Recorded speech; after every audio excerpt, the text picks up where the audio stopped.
The night I saw my own hair in the soup, my hands shook. I felt cold inside.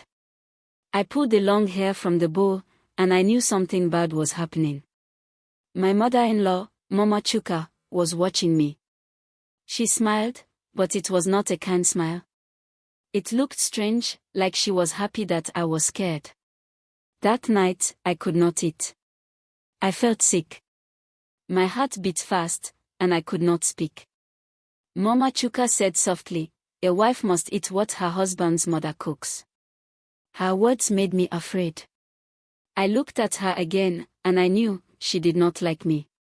When I married Chuka, I was very happy. He was a kind man with a gentle heart. We lived in Lagos, in a small but lovely house. Every morning, he kissed my forehead and went to work. Life was sweet, and I felt safe with him. But after his father died, things changed. Mama Chuka came to stay with us. She said she could not live alone in the village. Chuka agreed quickly because he loved his mother. I also smiled and said she was welcome. I wanted to be a good wife and a good daughter-in-law. I did not know what was waiting for me. On her first night in our house, Mama Chuka said she was tired. I cooked rice and stew for her, and she ate quietly. When I told her good night, she looked at me for a long time before she said, "Good night, if you can sleep." Her voice sounded strange. I laughed a little, thinking maybe she was joking. But her eyes did not look kind. That night, I couldn't sleep well. I kept turning on the bed. I felt like someone was standing near the door, watching me.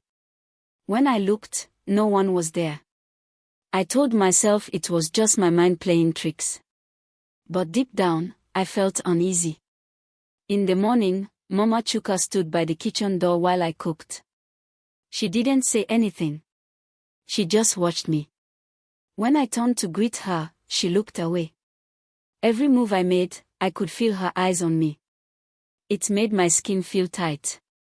When Chuka came home that night, she smiled and laughed with him like nothing was wrong. She told him how I cooked for her and how lucky he was to marry me. But when he went to shower, her face changed again. "You think you can take my son from me?" she asked quietly. I didn't know what to say. The next day, she started saying small things that hurt. When I cooked, she said, "You don't know how to cook real food." When I cleaned, she said, "You young girls are lazy." When Chuka was around, she smiled at me and called me daughter. But when he left, she whispered words in Igbo that I couldn't understand. Sometimes, I heard her talking alone in her room. I would hear my name in her words, but I didn't know what she was saying. I started feeling like the house didn't belong to me anymore. After 1 week, strange things started happening. My wrapper went missing from the line. My earrings disappeared. Even my favorite head tie, gone. I looked everywhere, but I couldn't find them. When I asked Mama Chuka, she said maybe I was careless. One evening, I saw her carrying a small bag to her room. I don't know why, but my heart started beating fast. Something inside me said not to ask what was in the bag. So, I stayed quiet. But that night, I dreamed of someone digging a hole and hiding my things inside. That night, I heard footsteps in the hall. Slow and heavy. I opened my eyes and looked at the door. The shadow under it moved, like someone was standing outside. My mouth felt dry. I wanted to call Chuka, but I couldn't speak. After a long time, the sound stopped. When morning came, I checked the corridor. There was no one there. But when I looked down, I saw small dusty footprints, the kind from bare feet. And they stopped right in front of my door. A few days later, I found a small clay pot outside my bedroom door. Inside it were feathers, palm oil, and something white that looked like teeth. I was shocked. I ran to the kitchen and called Mama Chuka. She came, looked at it, and said calmly, "It's for protection." Then she smiled and walked away.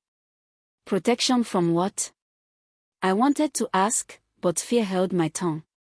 That pot stayed there all day. I didn't touch it. That night, I had a bad dream. I saw the pot again, but in the dream, it was moving. One night, I woke up very thirsty. I went to the kitchen for water and saw light under the door. When I opened it, Mama Chuka was sitting on the floor, grinding something in a black pot. The smell was bad, like burnt hair. She didn't look at me. She just said softly, "You shouldn't walk at night. Spirits get confused when two women share one man's house." Her voice was calm, but my heart started racing. I went back to bed and didn't tell Chuka. I just cried quietly until morning. The next morning, Mama Chuka was all smiles. She greeted me like nothing had happened. She even helped me sweep the floor. I wanted to believe maybe I had imagined it all. Maybe I was wrong. But that evening, when she walked past me, she whispered, "You will soon know who owns this house." Then she smiled again and served me food. Her smile scared me more than her words. That night, she made egusi soup, my favorite. It smelled so good. She said, "Daughter, eat. You will like it." I took a few spoons, then felt something in my mouth. It was long and stringy. When I pulled it out, my heart stopped. It was hair, my own hair, tied in knots. I froze. My scalp started to hurt like something was pulling it. I looked up, and she was watching me. "Eat, my daughter," she said with a smile that made my skin crawl. I dropped the spoon and ran to the bathroom. When I told Chuka, he didn't believe me. He said maybe it was broom hair that fell into the pot. He even laughed and told me not to worry. I wanted to cry, but I stayed quiet. Mama Chuka smiled when he said that. That night, I heard her walking again. This time, she stopped at our door.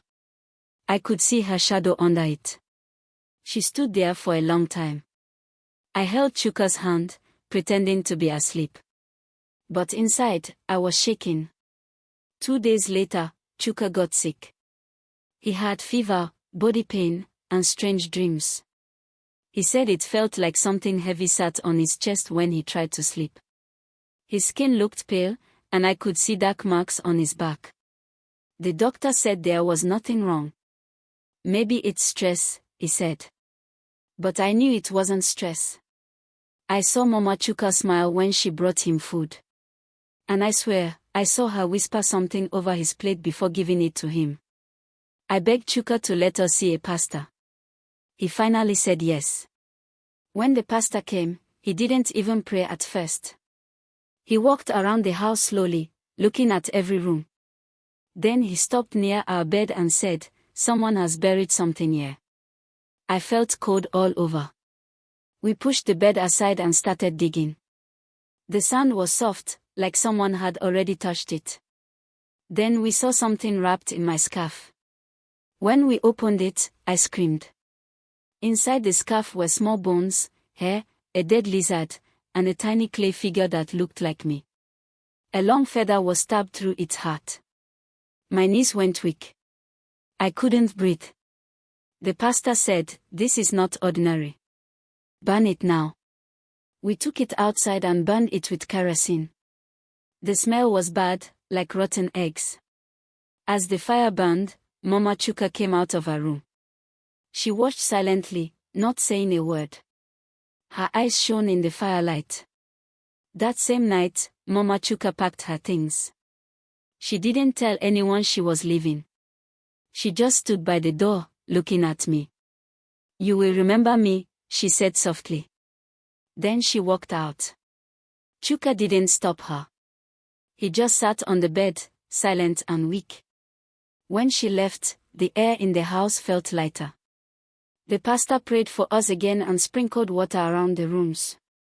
That night, Chuka slept without sweating or shaking for the first time in days. The next morning, everything seemed normal again. Chuka's fever was gone. The marks on his skin disappeared. We cleaned the house and threw away anything she had touched. But when I looked at her room, I found something strange, a piece of paper with my name written many times. I burned it too.